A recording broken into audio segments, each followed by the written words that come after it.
안녕, 라이언 뽀로로. 노예 해방의 대통령 링컨. 모두가 평등한 세상을 만들다. 글 김문기, 그림 한여진, 감수 정범진, 한국 피아제. 뒷표지 먼저 볼까요? 노예 해방의 대통령 링컨.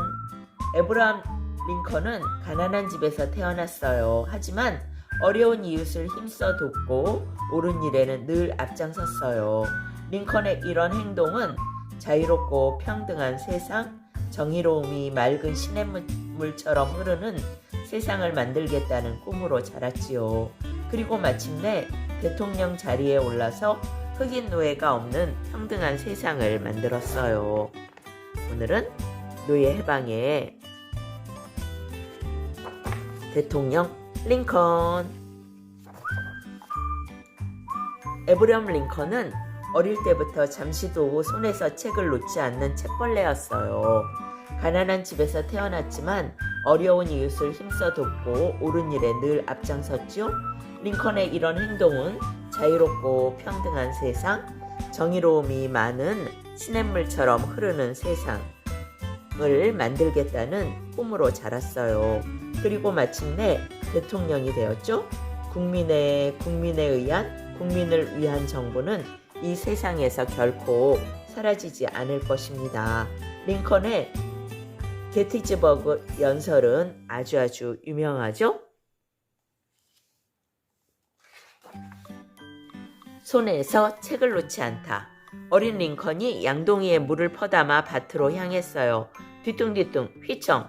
아버지는 밭을 갈고 어머니는 씨를 뿌리기에 바빴지요. 저런, 책을 읽으면서 물을 나르다니. 얘야, 물 다 쏟겠다. 조심하렴.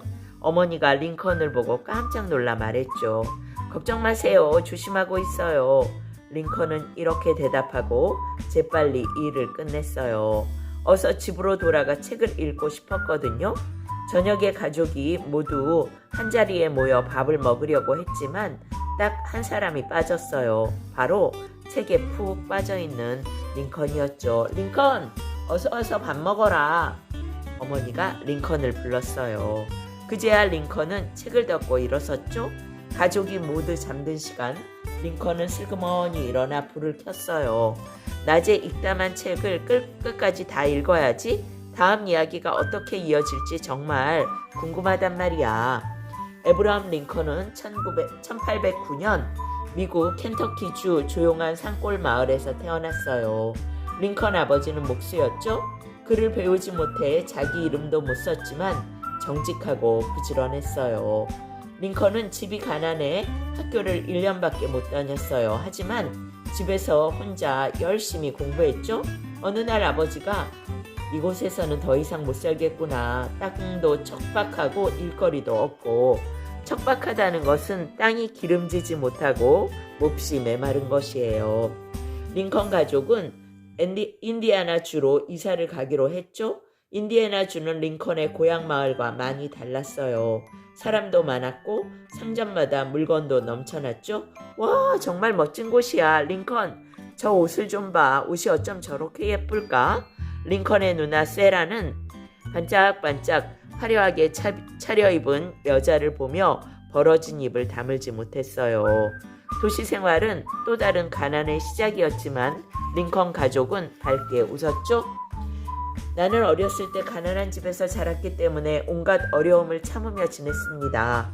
추운 겨울에도 팔꿈치가 드러나는 헌옷을 입었고 발가락이 나오는 낡은 구두를 신었지요. 그러나 어릴 때 겪은 어려움은 용기와 희망, 성실함을 배울 수 있는 하늘의 은총이라고 생각해요. 영웅과 위인은 대부분 가난 속에서 태어났어요. 성실하고 부지런하며 자기 맡은 일에 최선을 다한다면 가난한 집 아이들도 반드시 큰 꿈을 이룰 수 있지요. 가난하고 어렵다고 슬퍼하지 말고 힘든 일이 있다고 울지 마세요. 미래의 밝은 빛을 향해 꾸준히 노력하며 성공을 향해 힘차게 나아가세요. 링컨의 회고록. 지나간 일을 돌이켜 생각하며 쓴 글을 회고록이라고 해요. 부지런하고 정직하게 살다. 어느 날 아침 링컨은 빗소리에 놀라 잠에서 깼어요. 후드득 후드득. 아니 이런. 간밤에 내린 비가 방으로 들이쳐 책이 젖고 말았어요. 큰일이네. 어제 빌려온 책인데 어떡하지? 링컨은 비에 젖은 책을 들고 어쩔 줄 몰라 했죠. 그러나 용기를 냈어요. 책 빌려준 사람에게 찾아가 솔직하게 말하기로 했죠. 아저씨, 죄송해요. 책값을 물어주는 대신 농장에서 일해드릴게요. 할 수 없지. 그렇게 하렴. 링컨은 사흘 동안 농장에서 정말 열심히 일했어요. 그러자 아저씨는 링컨에게 책을 도로 주며 말했죠. 넌 정말 정직한 아이구나. 이 책을 너에게 선물로 주마. 책을 주신다고요? 아저씨 고맙습니다. 링컨은 신바람 나서 한달음에 집으로 달려갔어요. 링컨은 9살 때 어머니를 저 세상으로 떠나보냈죠. 그렇지만 링컨은 슬픔을 잊고 무럭무럭 자랐어요. 마음씨 착한 링컨은 집안 살림에 도움을 주려고 책방에서 점원으로 일했어요. 하루는 일 끝내고 돈을 맞추어 보는데 이상하게 돈이 더 남았죠? 왜 돈이 남았지? 아, 그때 거스름돈을 덜 돌려주었구나. 이미 어두운 밤이었지만 링컨은 자리에서 벌떡 일어났어요. 주인님, 이 거스름돈을 돌려주고 오겠습니다. 아니, 이 추운 밤에 어딜 가겠다는 거니? 내일 돌려주렴. 아닙니다. 남의 돈을 오래 가지고 있으면 안 됩니다. 링컨은 홀로 밤길을 나섰어요. 그리고 이 집 저 집을 물어서 마침내 거스름돈의 주인을 찾아냈죠. 낮에 사가신 책값을 잘못 계산했어요. 그래서 돈을 돌려드리려고 왔습니다. 링컨은 부인에게 거스름돈을 쥐어주고 가벼운 발걸음으로 집에 왔어요. 정말 마음이 편했겠죠? 나룻배 사공으로 일하다. 이제 링컨은 어엿한 청년. 링컨은 오하이오 강에서 나룻배 사공으로 일했죠. 나룻배에 사람들을 실어 큰 증기선이 있는 곳까지 노를 저어가는 일이었어요. 링컨은 무척 친절하고 재미있어서 배 타려는 손님들이 많았어요. 어느 날 강 건너에서 일하는 딜 형제가 찾아와서 다짜고짜 화를 냈어요. 이봐, 누구 마음대로 여기에서 일하는 거야?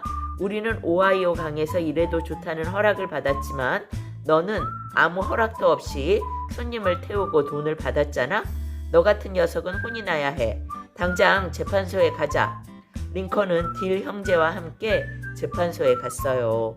판사는 모든 이야기를 듣고 책을 뒤적이더니 판결을 내렸죠. 딜 형제는 손님을 강 건너편까지 태워다 주어도 좋다는 허락을 받았다. 그러나 허락을 받지 않은 사람이 강 한가운데까지 손님을 태워다 주면 안 된다고 쓰여있지는 않다. 그러므로 링컨은 아무 잘못 없다. 이 일이 있은 뒤 링컨은 법을 공부해야겠다고 다짐했죠. 링컨 가족은 다시 일리노이주로 이사했어요. 링컨은 그곳에서도 집 나르는 일을 했죠. 하루는 마을 큰 공장 주인이 링컨에게 말했어요. 링컨, 이 짐을 뉴올리언즈까지 옮겨줄 수 있겠나? 뉴올리언스요? 물론입니다. 뉴올리언스에 도착한 링컨은 눈이 휘둥그레졌어요. 거리마다 커다란 건물이 들어차 있었고 항구에는 많은 사람이 바쁘게 오고 갔죠. 링컨은 거리를 돌아다니며 여기저기 구경했죠. 그러다 사람들이 유난히 많이 모여있는 곳으로 갔어요. 무슨 구경거리가 났나 보려고요. 자, 여기 아주 튼튼한 흑인 여자가 있습니다. 어서 와서 보세요.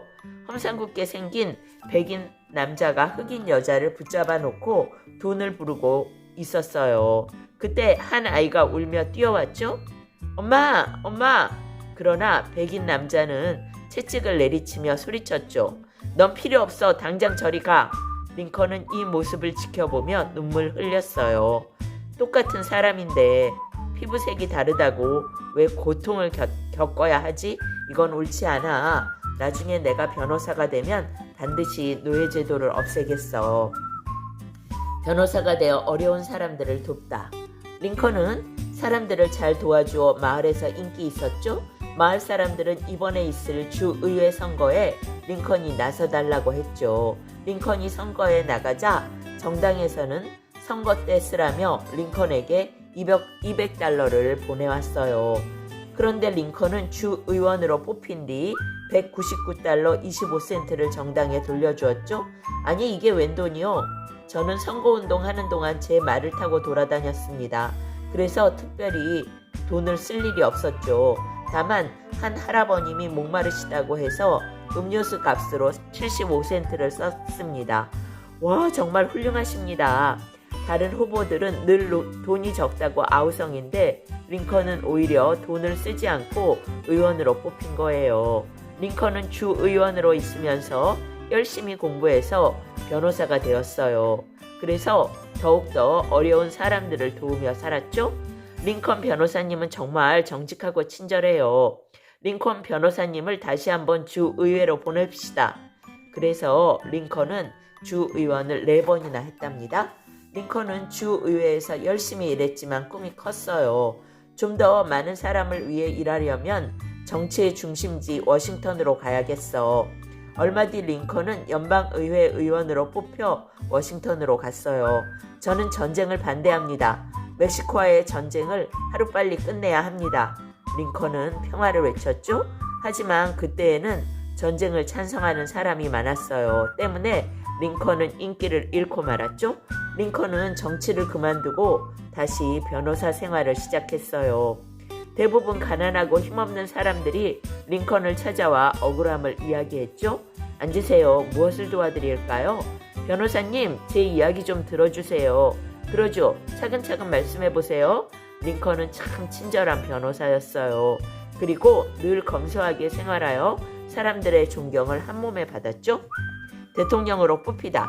그 무렵 더글라스 의원의 인기가 대단했죠. 이번 선거에서 분명 더글라스가 뽑힐 거야. 그럼 더글라스만한 사람이 어디 있어? 사람들은 모이면 더글라스 칭찬을 했죠. 변호사 생활만 계속하던 링컨은 흑인 노예 문제에 관심이 많았어요. 그래서 다시 마음을 먹었죠. 더글라스는 노예 제도를 찬성하는데 의원이 되면 흑인들이 더 힘들어질 거야. 노예 제도를 없애려면 내가 다시 선거에 나서야겠다. 여러분, 노예 제도를 반드시 없애야 합니다. 저를 밀어주십시오. 링컨은 어딜 가나 이렇게 외쳤어요. 하지만 선거에서 더글라스에게 졌지요. 그래도 링컨은 실망하지 않았어요. 괜찮아. 이번 실패를 교훈 삼아 다시 도전하면 돼. 사람들에게 노예 제도의 잘못을 알린 것으로 만족하고 다음을 준비하자. 1860년 드디어 대통령 선거의 해. 노예 제도를 없애야 한다고 주장하던 링컨이 공화당 대통령 후보로 나왔어요. 민주당 대통령 후보는 지금껏 링컨을 2번씩이나 이긴 더글라스였죠. 저를 대통령으로 뽑아주신다면 모두가 평등한 세상을 만들겠습니다. 울소! 울소! 링컨의 연설을 들은 사람들은 세찬 박수를 보냈어요. 그러나 링컨이 대통령 되는 것을 싫어하는 사람들도 있었죠. 바로 노예를 부리는 사람들이었어요. 어느 날 링컨은 여자아이에게 편지 한 통을 받았어요. 링컨 아저씨, 저는 아저씨를 무척 좋아하는 아이랍니다. 그런데 아저씨 얼굴은 너무 말라서 조금 무서워 보여요. 턱수염을 기르면 훨씬 부드럽고 따뜻해 보일 거예요. 링컨은 소녀의 말대로 턱수염을 길렀죠. 그러고 보니 점잖고도 부드럽게 보였어요. 예수의 얼굴처럼 보이기도 했답니다. 링컨은 용기가 생겨 더 큰 목소리로 외쳤어요. 우리는 하느님 앞에서 모두 평등한 사람입니다. 자유와 평등을 꿈꾸는 인간으로서의 존엄성을 마음에 새겨 투표해 주세요. 마침내 에이브럼 링컨이 미국 제16대 대통령으로 뽑혔어요. 링컨은 대통령이 되어서도 늘 검소하게 생활했죠. 또한 아침마다 자기 구두를 직접 닦았어요. 하루는 젊은 비서가 링컨이 허리를 굽혀 구두 닦는 모습을 보고 깜짝 놀라 말했죠. 대통령 각하, 직접 구두를 닦으시다니 말도 안 됩니다. 그런 일은 저희가 하도록 하겠습니다. 그러자 링컨은 웃으며 젊은 비서에게 말했죠. 자기 구두를 자기 손으로 닦는 게 뭐가 잘못이라는 건가? 사람들은 구두 닦는 일을 천하게 생각하는 모양인데 모든 일에는 귀함이나 천함이 없네. 대통령이란 직업은 귀하고 다른 직업은 천하다고 생각하는 건 잘못된 생각이야. 그리고 대통령이 구두를 닦고 있는 게 아니라 구두 닦기가 대통령이 된 걸세. 걱정 말고 자네 일이나 하게. 자유와 평등의 나라를 만들다. 우리는 연방을 탈퇴한다. 링컨이 이끄는 북부와 같이 살 수 없다. 큰일이 났어요. 흑인 노예를 계속 부리기 원하는 남부 사람들이 결국 전쟁을 일으켰죠. 미국에서 남북 전쟁이 일어난 거예요. 흑인들은 북부 편이 되어 싸움터로 나갔죠. 그리고 자유를 위해 용감하게 싸웠어요. 링컨은 같은 나라 사람끼리 싸우는 게 가슴 아팠지만 어쩔 수 없었죠. 링컨은 눈물을 머금고 노예를 풀어줄 것을 계속 이야기했어요. 오늘부터 북부에서 노예는 없습니다. 모두 자유의 몸입니다. 이 소식을 들은 흑인들은 기쁨에 눈물을 흘렸죠. 링컨 대통령 만세! 만세! 드디어 4년을 끌어온 남북전쟁이 북부의 승리로 끝이 났어요. 이 일을 기뻐하려고 거리마다 성조기는 미국의 국기죠. 링컨의 초상화가 나부꼈답니다. 링컨은 싸움터에서 목숨 잃은 모든 사람들을 위해 기도했어요. 다시는 서로 싸우지 않게 해달라고요. 앞으로 우리 남부와 북부가 모두 한마음 한뜻으로 뭉쳐야 합니다. 하나로 모아진 미국의 힘을 보여주려고 노력해야 합니다. 링컨의 연설을 듣고 한 흑인이 앞으로 나와 무릎 꿇었죠. 우리에게 새로운 생명을 주셔서 고맙습니다. 링컨은 흑인의 손을 따뜻하게 잡았어요. 일어나세요. 당신은 더 이상 무릎을 꿇지 않아도 됩니다. 내가 사랑하는 형제니까요. 그 말을 듣고 흑인은 감격의 눈물을 흘렸죠. 링컨은 곁에 있던 아내의 손을 잡았어요. 이제는 모든 걸 등지고 고향으로 내려갈 생각이었거든요. 우리 이제 그만 고향으로 내려갑시다. 가난한 사람들을 도우며 조용히 지내고 싶소. 그래요. 당신은 좋은 변호사잖아요. 그러나 며칠 뒤 링컨은 아내와 함께 연극 보러 갔다가 총에 맞았어요. 노예제도 찬성하는 어느 청년이 쏜 것이죠. 1865년 4월 15일 링컨이 숨을 거두자 미국 국민들은 크게 놀랐어요. 특히 흑인들의 슬픔은 너무나 컸답니다. 우리에게 자유와 평등과 인간으로서의 존엄성을 주신 분이 돌아가시다니. 흑인들은 울고 또 울었어요. 그렇게 링컨은 세상을 떠났지만 흑인뿐만 아니라 우리 모두에게 영원한 위인으로 남았죠. 그리고 사람들은 민주주의를 이야기할 때마다 링컨의 게티즈버그 연설을 떠올린답니다. 모든 사람은 평등합니다. 우리가 나라를 세울 때 가졌던 믿음과 신념, 굳게 믿는 마음을 신념이라고 해요. 믿음과 신념을 지키려고 수많은 병사가 목숨을 바쳤습니다. 살아남은 사람들은 죽은 사람들을 위해서 이 믿음과 신념을 더 열심히 지켜야 합니다. 우리의 믿음과 신념이 무엇이냐고 물으신다면 그것은 바로 국민을 위한 정부는 이 세상에서 결코 사라지지 않을 것이다 라는 것입니다. 링컨과 남북전쟁, 이것은 다음 시간에 읽어줄게요. 오늘은 노예 해방의 대통령 링컨, 여기까지. 바이바이.